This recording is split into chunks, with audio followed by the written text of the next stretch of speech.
There are plenty of places across West Michigan to beat the heat. Libraries and indoor malls are free and provide a climate-controlled environment. Movie theaters also famously stay cool all summer and provide entertainment if you feel like shelling out for a ticket. Salvation Army says all of their locations also act as cooling centers during regular business hours. And joining us now to talk more about the dangers the hot weather can bring is Dr. Asha Shajahan, a primary care provider with Corewell. Thank you for being here with us. Thanks for having me. Doctor, it's nice to have you back. I know that everybody has to be cautious. We've been talking about these things for the last several days, and drink water, get in the shade, don't stay out too, all of those things. But there are some people that are more susceptible in these really hot temperatures. Who is most at risk during these kind of heat events? So definitely children. Children regulate temperature different than adults. And then also elderly adults. They also have trouble regulating their temperature too. And then of course, vulnerable populations, people that are homeless or have to work outside in these high temperatures. Those are probably the three most vulnerable populations when it comes to the heat. So what can we do? How can we help vulnerable family members and friends? So I think just offering a cool place to stay, posting about cooling zones that are available, as you guys mentioned, several of them, libraries, malls, these are places that people can stay cool. And then also just offering the water. If you see someone on the street and they're alone, a bottled water can go a long way.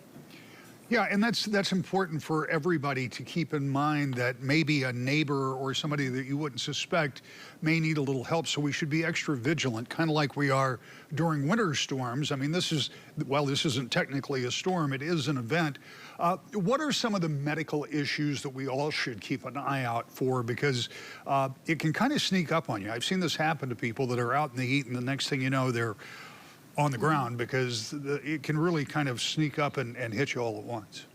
Yeah, we need to really be careful about heat exhaustion. So a lot of people are like, it's hot, it's Michigan, we get hot weather, we get cold weather, we can handle it. People tend to overestimate their ability to handle the heat. And the things that you want to look out for is that if you're profusely sweating, if you're excessively sweating, that's a sign that you are already kind of in a dehydrated mode. And also if you're thirsty, thirsty means that you're already depleted and that you should drink more water. And then electrolyte water is very important for those that are sweating, because you're losing electrolytes through your sweat. And I think some of the other things that we don't realize, and many of you might even be experiencing this, you might feel a little fatigued, maybe nausea, you might feel headaches. These are all signs of heat exhaustion. And then what we worry about is actually having heat stroke, where your body cannot really cool itself down and you start getting confusion, slurred speech. Like, these are all really scary signs that you need immediate medical attention. So if you do have to go outside, how can you prepare? How do you recommend staying cool? What are your tips? Yeah, so the first thing is definitely stay hydrated. So hydrate before you go outside, and hydrate with just regular water. And then maybe grab a bottle of electrolyte water to take with you when you go outside. Dress appropriately, so making sure you wear an SPF sunscreen of at least 30 or higher. Having a hat on is always helpful, like with a wide brim, to protect your skin. Cool, loose fit clothing that are light colors will help keep you cool too. And then try not to stay outside for too long, especially during the peak hours of 10 a.m. to 4 p.m. when the sun is the strongest. So I think those would be my tips for you. And then also making sure that you don't leave any pets, any young children in the car.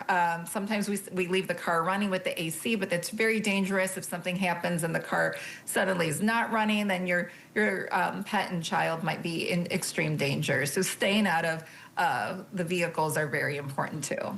Yeah, and just as a side note, and this isn't necessarily your forte, but you were talking about pets, and I was thinking about this yesterday. The cement and asphalt is so hot, it can really be tough on pets' feet. So you should really limit the amount of time, or eliminate it altogether, that they would be out on those surfaces, because it can damage their feet.